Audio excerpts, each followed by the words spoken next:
벽의 보급로를 끊을 수 있는 것이거든요. 효과는 굉장히 좋아요. 이렇게 치료 반응률이 최근에는 탈모 증상도 거의 없고 또 표적 항암제 같은 경우는 70-80% 이상의 반응을 보이는 경우들이 많거든요. 다행히도 치료 시작하고 한 6개월 정도 되고 나셔서는 이제 원래 계획하셨던 유럽 여행도 가셔서 구경도 하고 오시고 그래서 암 사기에서 사실 이렇게 4년, 5년 이렇게 살기가 쉽지가 않거든요. 근데 이제 신약들이 나오면서 요즘 이런 환자들이 점점 늘어나고 이런 스토리들이 많아지는 것 같습니다.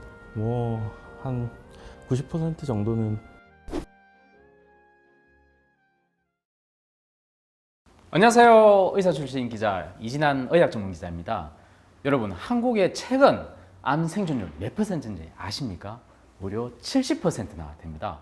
이는요, 미국과 캐나다를 제치고 바로 1위를 했는데요. 자, 암 발생률도 높아지고 있지만 바로 암 생존율도 그만큼 높아지고 있다라는 사실입니다. 이는요, 바로 우리가 신약, 바로 항암 치료제가 그만큼 많이 발전했기 때문인데요. 자, 그런데 이게 올바른 정보가 찾기가 되게 힘들지 않습니까? 그래서요, 라이나가요, 대국민 암 극복을 위해서 신항암 치료제 모든 것을 알려주기 위해서 권위자 2명을 초대했습니다. 구독과 좋아요 눌러주시고요. 바로 시작하도록 하겠습니다.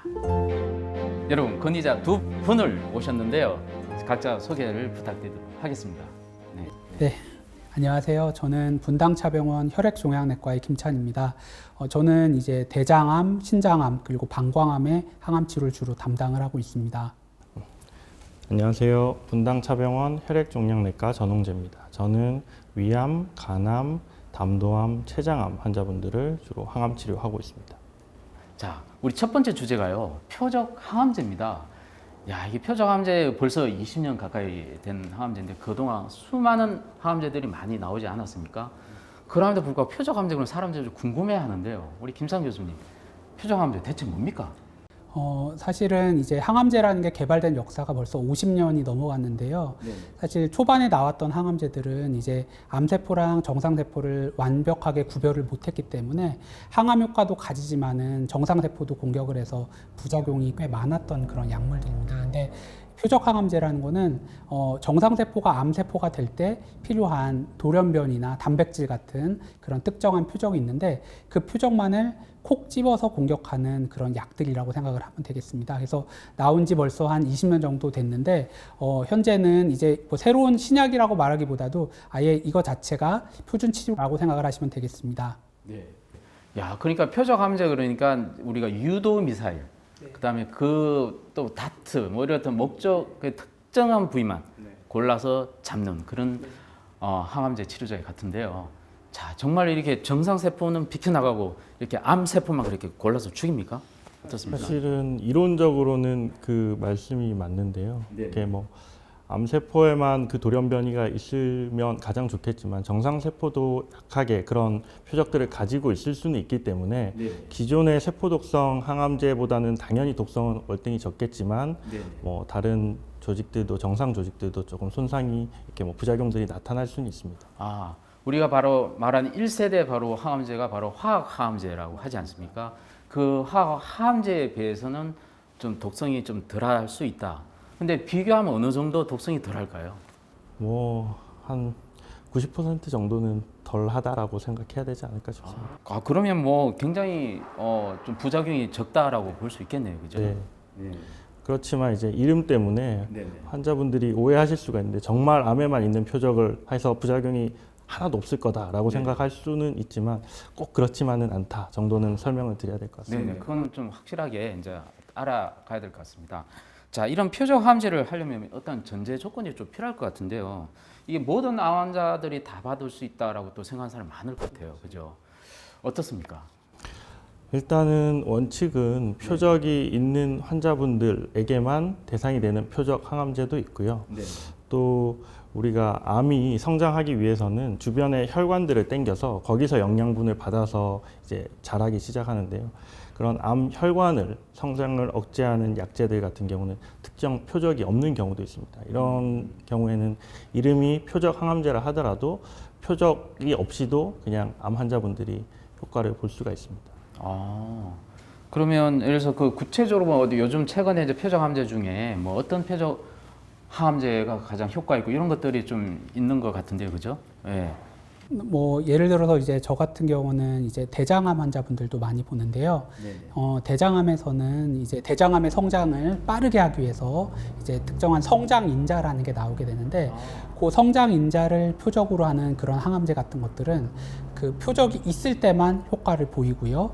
또 그렇지 않은 경우에는 효과가 없는 그런 표적 항암제도 있고요. 그러니까 대장암이라고 해서 모든 암 환자가 듣는 게 아니라는 거예요. 네, 맞습니다. 그래서 사실은 저희가 암을 진단받았을 때 네. 처음에는 대장암이면 대장암, 신장암이면 신장암 이렇게 얘기를 하지만은 최근에는 거기서 더 나아가서 대장암이더라도 A라는 돌연변이가 있는 대장암, 또 뭐 B라는 돌연변이가 있는 대장암 이런 식으로 해서 그 장기 자체보다도 그 장기 안에 있는 유전자의 종류에 따라서 분류를 하고 있고요. 그래서 특정한 표적이 있을 때 있는지 없는지 그걸 확인하기 위해서 검사를 나가게 되고 이제 그게 있는 경우에는 이제 이렇게 표적 치료를 쓰고 이런 식으로 치료가 진행이 되게 됩니다. 어떻게 대장암 같은 경우는 이런 특정한 유전자를 이제 조사해가지고 소위 말해서 맞춤형으로 치료한다고 하는데요. 다른 암은 어떻습니까? 제가 주로 보는 간암 같은 경우는 암 혈관을 형성하는 그런 성장 인자를 막아주는 표적 치료제를 쓰는데 이런 것들은 아까 말씀드린 것처럼 특정한 표적이 없습니다. 그래서 그냥 그 약 자체가 간암에서 효과 있다라는 게 입증이 됐기 때문에 뭐 표적 유무와 상관없이 우리가 치료를 할 수가 있습니다. 아, 그래서 좀 헷갈리는 부분이 있습니다. 어떤 암의 경우는 이런 걸 또 특정한 단백질인 유전자를 찾아서 해당되는지를 봐야 되고 어떤 암은 또 전혀 그렇지 않지 무조건 이제 진단만 되면 또 쓸 수 있고 그런 거니까 요거는 또 이제 전문의한테 좀 이렇게 상담을 통해서 결정을 해야 될 것 같습니다. 자, 근데 표적암제 치료 방법이 좀 궁금한데요. 여기 이제 제가 알기로는 알약이라고 생각했는데 또 주사제도 있고 뭐 그렇더라고요. 어떻습니까? 종류가 어떻게 다양한지 한번 우리 김 선생님께서 먼저 얘기해. 일단은 이제 먹는 약, 주사약 두 가지 다 존재하게 되고요. 근데 그럼에도 불구하고 워낙 독성이 적다 보니까 일반 항암제 같은 경우에는 입원해서 항암을 하는 경우가 많은데 표적 치료제 같은 경우는 많은 경우에는 입원을 안 하고 이제 외래에 오셔서 이제 치료를 받게 됩니다. 그래서 먹는 약의 경우에는 보통 이제 매일 먹는 약들인데 한 달이나 한 6주 정도 되는 약을 처방받아서 이제 집에서 복용하는 경우들이 있겠고요. 또 반면에 주사로 맞는 표적 항암제의 경우에는 대부분이 항체 신약인데 이런 약들은 2주나 3주에 한 번씩 병원에 오셔서 1시간에서 2시간 정도 주사 맞고 가시고 또 일상생활하고 이런 식으로 진행이 되게 됩니다. 자, 그러면 이게 암에 따라서 또 항암제에 따라서 치료의 주기 이런 게 다 다른 거네요. 이게 평생 먹는다라는 얘기도 있던데 어떻습니까? 실제로 그렇습니까? 아니면 일단 표적 항암제가 효과가 있는 한은 최대한 가능하면 복용을 하거나 주사를 맞는 게 좋은 것으로 되어 있고요. 근데 이제 뭐 조금 이따 나올 수도 있겠지만 표적 항암제의 제일 큰 단점은 효과는 굉장히 좋아요. 치료 반응률이 표적이 있으니까 들어간 경우가 많기 때문에 기존에 우리 세포 항암제가 뭐 반응률이 한 30% 정도 환자분에서 있었다면 뭐 사실 표적 항암제 같은 경우는 7, 80% 이상의 반응을 보이는 경우들이 많거든요. 그래서 그런 반응률은 좋지만 실제 지속적인 측면에 있어서 오래오래 그러면 이게 갈 거냐라는 측면에 있어서 조금 약점이 있을 수 있습니다. 그래서 어느 정도 시간이 지나면 내성이 생기는 세포들이 생길 수가 있고 이럴 경우에는 약을 빨리 또 바꿔줘야 됩니다. 그래서 이제 말씀하신 거 이제 조금 추가 설명을 한다면요. 표적 항암제라는 게 결국 표적이 있는 세포를 골라서 죽이는 그런 이제 항암제인데 우리가 암을 진단했을 때 암 덩어리라는 게 표적을 가진 세포, 안 가진 세포가 섞여 있게 됩니다. 그래서 초반에 치료를 하게 되면은 표적이 있는 세포는 다 죽게 되고 표적이 없는 세포들만 남게 되니까 필연적으로 사용하다 보면은 1년 정도 쓰게 되면은 내성이 생길 수밖에 없는 그런 단점이 있습니다. 그래서 사실은 항암제를 오래 쓰는 걸 걱정하는 것보다는 내성이 빨리 생겨서 이거를 못 쓰게 되지 않을까 이걸 걱정하는 게 사실은 더 맞다고 생각할 수 있겠습니다. 근데 그나마 다행인 게 내성이 생겼을 때 바로 다른 약으로 바로 교체를 해서 또 새롭게 또 요즘은 이제 새로운 약제들이 많이 나와서 내성이 생겼을 때 또 쓸 수 있는 표적 항암제가 또 나와 있거든요. 그런 경우들이 많이 있어서 또 그럴 때는 빨리 약을 바꿔주는 게 중요한 치료 전략이라고 할 수 있겠습니다. 대체 이게 새로운 약제 지금 현재까지 한 몇 가지 정도 종류가 한 따지면 어느 정도 됩니까? 예, 거의 뭐 3, 40가지가 넘고요. 네. 이제 한국에서 저희가 보험이 돼서 쓰는 약도 한 30가지는 될 것 같고, 근데 그 리스트들이 매일매일 늘어나고 있어서 저희 의사들도 공부하기가 쉽지 않을 정도로 빠르게 변하고 있습니다. 그러면 이게 보험이 제대로 따라갑니까? 우리나라 같은 경우는 사실 건강보험이 다른 나라에 비해서는 잘 되어 있습니다. 그래서 건강보험으로 급여가 되는 약의 경우에는 네. 환자 본인 부담이 5%밖에 안 되기 때문에 네. 사실은 큰 부담 없이 쓸 수 있는 그런 경우들이 있는데요. 네. 문제는 정부에서 이런 건강보험을 커버해주는 속도보다 신약이 개발되는 속도가 너무 빠르다 보니까 그 속도를 도저히 따라잡을 수 없는 경우들이 많습니다. 그래서 신장암을 예를 들면은 저희가 농담 삼아 하는 얘기가 신장암은 환자보다 약의 수가 더 많은 것 같다 그렇게 얘기할 정도로 표적 치료제가 정말 많은 암이 신장암인데요. 최근에는 그나마 이전보단 나아졌지만은 아직까지도 신장암에서 저희가 보험으로 쓸 수 있는 약은 5가지 정도밖에 되지 않습니다. 그렇다고 해서 그 5가지를 다 쓸 수 있는 건 아니고 또 순서를 정해서 그 중에 몇 개밖에 쓸 수가 없는데요. 근데 반면에 이런 건강보험이 아니라 사보험을 따로 가지고 계신 경우에는 이런 5개 약 외에도 건강보험은 되지 않지만은 추가로 쓸 수 있는 약들이 많기 때문에 결국 치료를 시작할 때 옵션을 더 많이 가지고 시작한다고 생각하시면 되겠습니다. 그래서 좋은 약이 많은데 뭐 예를 들어서 5개의 옵션을 가지고 있는 경우랑 10개 옵션을 가지고 있는 경우에는 후자가 당연히 좋을 수밖에 없거든요. 그래서 건강보험이 좋기는 하지만은 아직까지도 그런 구멍들이 있기 때문에 그런 것들을 메꾸기 위해서 사보험이 있으면 분명히 좋은 점이 있겠습니다. 네. 표적 항암제라고 해서 일괄적으로 뭐 이렇게 건강보험이 안 되거나 이런 건 아니고 시간이 꽤 되고 입증된 데이터가 많으면 국가에서도 재정이 충분한 한에서는 지금 꽤 많이 커버가 되고 있고요. 근데 이제 암 치료라는 측면에서 필연적으로 신약들이 있을 수밖에 없습니다. 이렇게 뭐 저만 해도 일주일에 하나씩 FDA 승인을 받은 약들이 계속 메일이 날라오거든요. 네.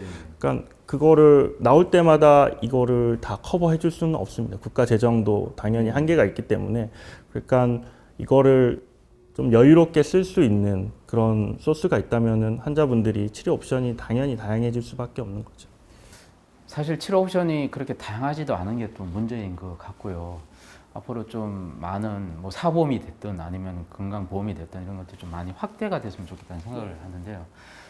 그럼에도 불구하고 표적 항암제는 항암제 중에서 가장 많이 사용되는 항암제라고 합니다.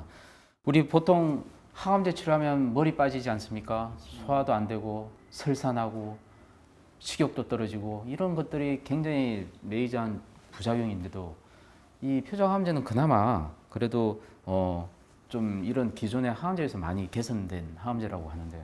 실제로 그렇습니까? 실제로도 부작용이 훨씬 적기 때문에 치료받으면서 입원하는 일이 적고 대개는 이제 일상생활 하시면서 받을 수 있는데요. 물론 표적 항암제도 완벽한 약은 아닙니다. 부작용을 정말 많이 줄이긴 했지만은 오래 드시다 보면은 뭐 피부 발진도 조금 날 수도 있고요. 설사도 조금 날 수도 있고 이런 부작용들이 있긴 한데 그 정도와 빈도가 일반 항암제에 비해서는 확실히 낮은 거는 사실입니다. 그래서 이전에 비해서는 우리가 병원에 오셨을 때 암 환자와 일반 환자를 겉모습만 봐서는 구별 못하는 경우가 아주 많습니다. 옛날에는 항암 치료 받으면은 다 토하셨고 또 머리카락도 다 빠져서 삭발도 많이 하시고 또 삐쩍 마르시고 이런 분들이 많았었는데요. 최근에는 탈모 증상도 거의 없고 또 그냥 겉모습만 봐서는 거의 구별이 안 될 정도로 일상생활을 유지하면서 그렇게 치료받는 분들이 점점 많아지는 것 같습니다. 그러니까 굉장히 작은 부작용인 것 같네요, 그죠? 기존의 약과 비교해서는 아주 작은 부작용이죠. 근데 이제 환자분들이 느끼기에는 비교를 못 하시는 분들이 당연히 계시잖아요. 네. 그분들한테는 이게 크게 또 다가올 수는 분명히 있습니다. 네. 자, 이게 표적 항암제라는 게 이게 사용할 때 이게 주의사항이랄까 뭐 그런 것 특별히 있습니까? 아니면 보통 약처럼 그냥 뭐 아무 때나 막 먹어도 되는 건지, 아까 주사제도 자기가 원할 때 가서 뭐 해도 되는 건지 이런 것들이 좀 궁금한데요. 어떻습니까? 가급적이면 정해진 주기랑 용량을 이제 잘 유지하는 게 아주 중요하거든요. 그래서 네. 어떤 표적 항암제 같은 경우는 쓰고 있는 동안에는 아주 효과가 좋은데 그 환자분이 임의로 복용을 중단하거나 그랬을 때 내성이 빨리 올 수 있는 그런 약들이 있습니다. 그래서 약을 복용하시다가 혹시라도 어떤 부작용 같은 것 때문에 힘들어서 이제 중단해야 되거나 멈춰야 될 때는 꼭 주치의랑 상의하고서는 이제 그렇게 결정하시는 게 좋을 것 같고요. 또 약을 복용하는 과정에서도 약마다 언제 먹어야 될지가 좀 다를 수가 있습니다. 그래서 어떤 약 같은 경우는 음식하고 같이 먹어도 효과가 충분히 좋은 약이 있는 반면에 어떤 약 같은 경우는 꼭 식사를 하고 2시간 정도 시간을 띄워야 되는 약들도 있고요. 또 우리가 흔히 먹는 그런 음식들 중에서 자몽 같은 것들은 이 표적항암제 대사를 건드리기 때문에 약의 농도를 변화시킬 수 있어서 그런 것들은 피하시는 것도 좋을 것 같습니다. 그래서 자몽만요? 아니면 다른 약? 다른 것도 여러 가지가 있을 수 여러 있는데 일반적으로 자몽이 이런 표적항암제 대사를 많이 바꾸는 그런 경우가 많습니다. 되게 좋아하는데. 네. 독자 한 명이 또 이렇게 또 질문해 준 게 있습니다.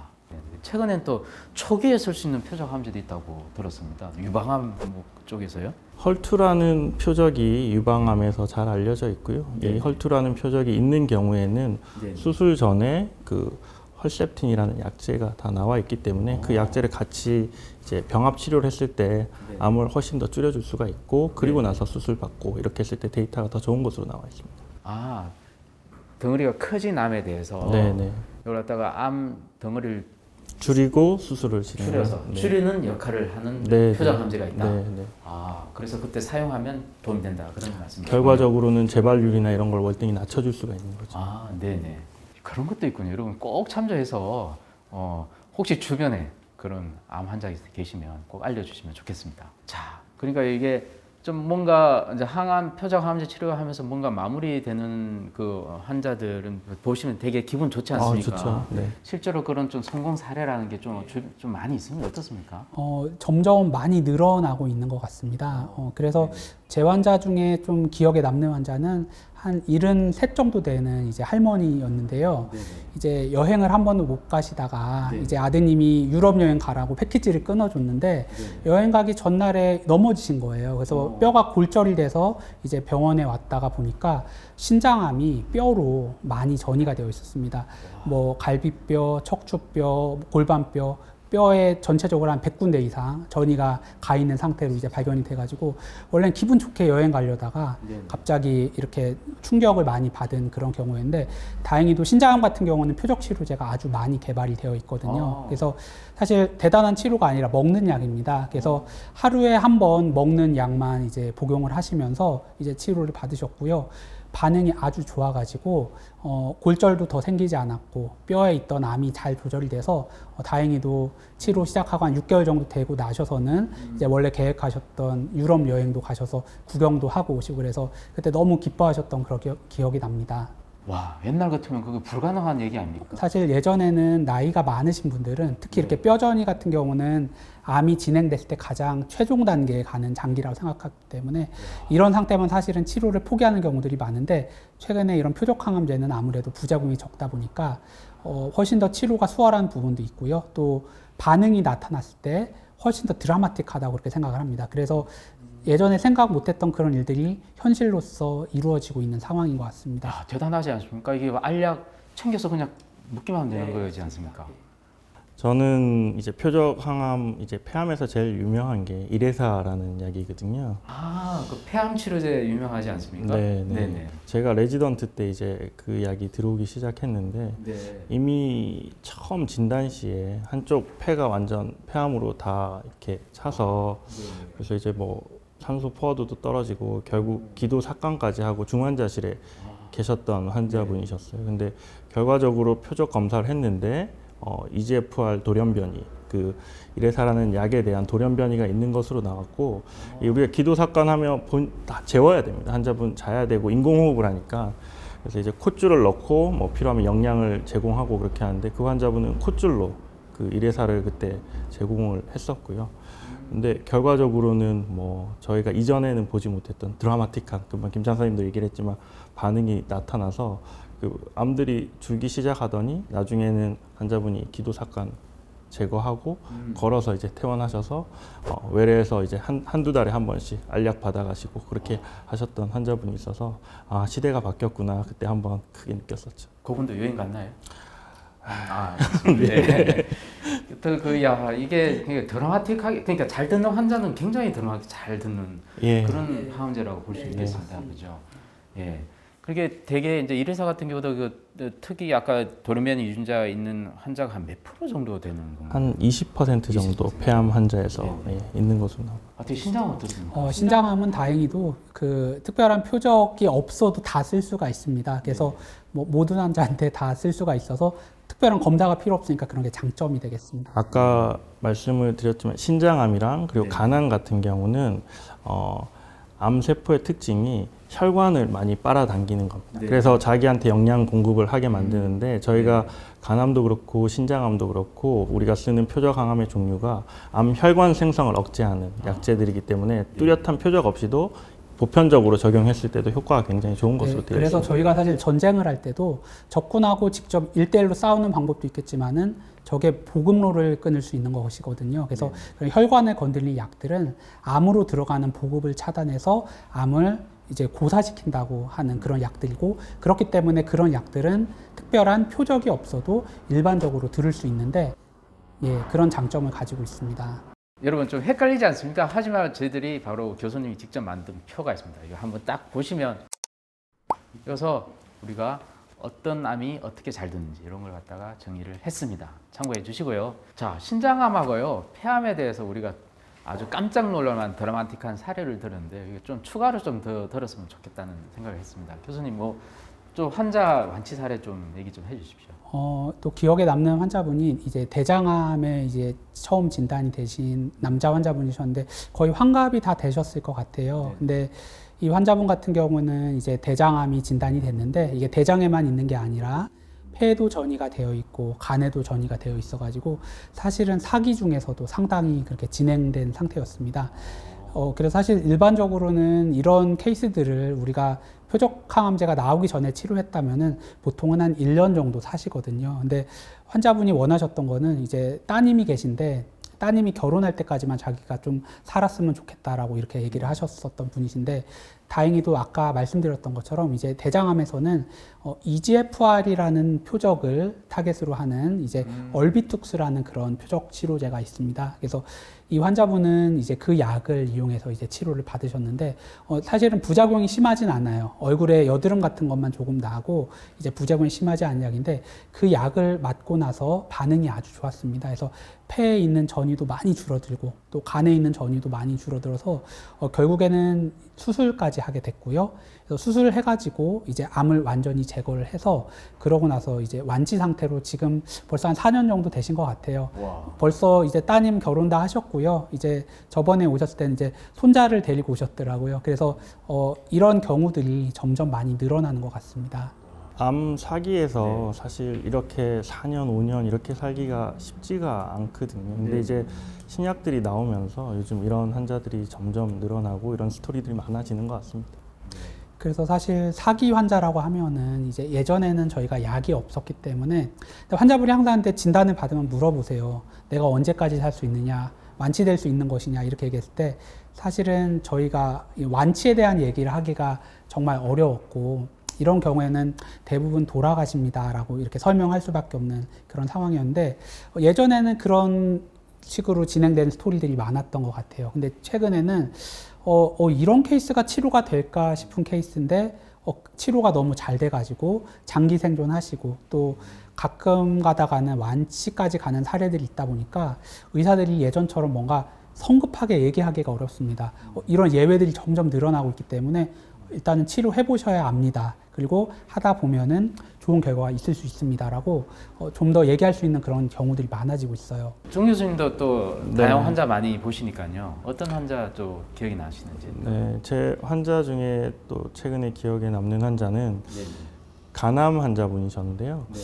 실제 이제 면역 항암제에 굉장히 큰 기대를 가지고 오셨어요. 그래서 재작년에 이제 노벨상 받고 이래서 한때 굉장히 핫 이슈였잖아요. 그래서 근데 실제 면역 항암제를 치료를 해봤는데 병은 오히려 더 커졌어요. 그래서 환자분이 굉장히 많이 실망하셨는데 다행히 남아있는 스티바가라는 표적 치료제가 있었고요. 환자분이 좀 많이 실망해서 치료를 안 하고 싶어도 하셨는데 그래도 요거까지는 한번 해보셨으면 좋겠다라고 말씀을 드렸는데 하고 나서 한 2달 그리고 한 4달 이렇게 사진을 찍어봤는데 거의 한 10cm가 넘었던 병이 거의 지금은 한 1cm 정도로 많이 줄었고 거의 보이지가 않습니다. 그래서 지금은 한 2년째 되는데요. 저한테 이제 오실 때마다 하는 얘기가 이제 그때 당시에는 몸도 많이 힘들고 이렇게 뭐 불편감을 얘기하셨다면 요즘에는 이게 장난스럽게 여유롭게 저한테 이 약 언제까지 먹어야 되냐고 저한테 항상 물어보셔서 제가 가장 힘든 게 그분한테 그래도 계속 드셔야 된다고 설득하는 게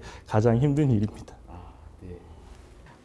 그리고 이게 항암 치료를 이제 잘 마무리하고 이제 이게 끝나고 난 다음에 관리하는 것도 굉장히 또 중요할 것 같은데요. 이게 암 환자들이 또 이 관리하는 요령 이런 것들 좀 팁으로 알려주시면 좋을 것 같습니다. 사실 좀 일반적인 부분일 것 같은데요. 저는 뭐 관리하는 차원에서 너무 많은 제한을 하시지는 말라고 말씀을 주로 드리고요. 근데 이제 치료 이제 끝났으니까 술, 담배 조금씩 해도 되냐고 물어보시는 환자분들이 계시더라고요. 제가 그런 것들은 절대 안 된다라고 항상 말씀드리고 조금도 안 됩니까? 예, 안 됩니다. 전혀 안 돼요. 네, 그리고 가벼운 운동들은 항상 같이 하면 좋고요. 예, 실제로 이제 근육량이랑 이런 것들이 굉장히 암 예후랑 관련된 경우들이 많기 때문에 항암 치료를 하면서도 근육량을 유지하기 위해서 단백질 섭취를 충분히 하고 운동량을 유지를 하고 이런 것들은 중요하다고 할 수 있겠습니다. 일부러 그 고기를 안 드신 분도 계시지 않습니까? 실제로? 네, 근데 고기를 꼭 드셔야 되고요. 네. 결국 단백질이라는 것이 우리 몸에 꼭 필요한 것들입니다. 뭐 이따 말씀드리겠지만은 예를 들어서 면역 항암제를 우리가 썼을 때 면역력이 유지되려면 면역 세포 같은 것도 우리 몸에 충분히 있어야 되는데 결국 단백질이 다 재료가 되는 것이기 때문에 단백질도 충분히 이제 섭취하시는 게 좋다고 꼭 추천을 드립니다. 잘못된 믿음입니다. 고기를 그렇습니까? 드시지 말라고 하는 것. 그러면 좀 몸에 좋다는 홍뭐, 인뭐 이런 유명한 면역 증강제 이런 건 어떻습니까? 그러니까 뭐 보조 치료제들 뭐 이런 것들 건강 보조 식품들 많이 물어보시는데요. 일반적으로는 이런 것들이 항암제랑 같이 썼을 때 어떤 작용을 하는지에 대해서 아직까지 많이 알려지지 않은 부분들이 많아서 권하지는 않고 있습니다. 적극적으로 드시는 걸 권하지는 않습니다. 오늘 이렇게 표적 항암제에 대해서 알아봤는데요. 다음에는 면역 항암제에 대해서 알아보는 시간을 갖도록 하겠습니다. 물론 이 우리 권위자 두 분 같이 모시고 진행하도록 하겠습니다. 오늘 이렇게 나와주셔서 고맙습니다.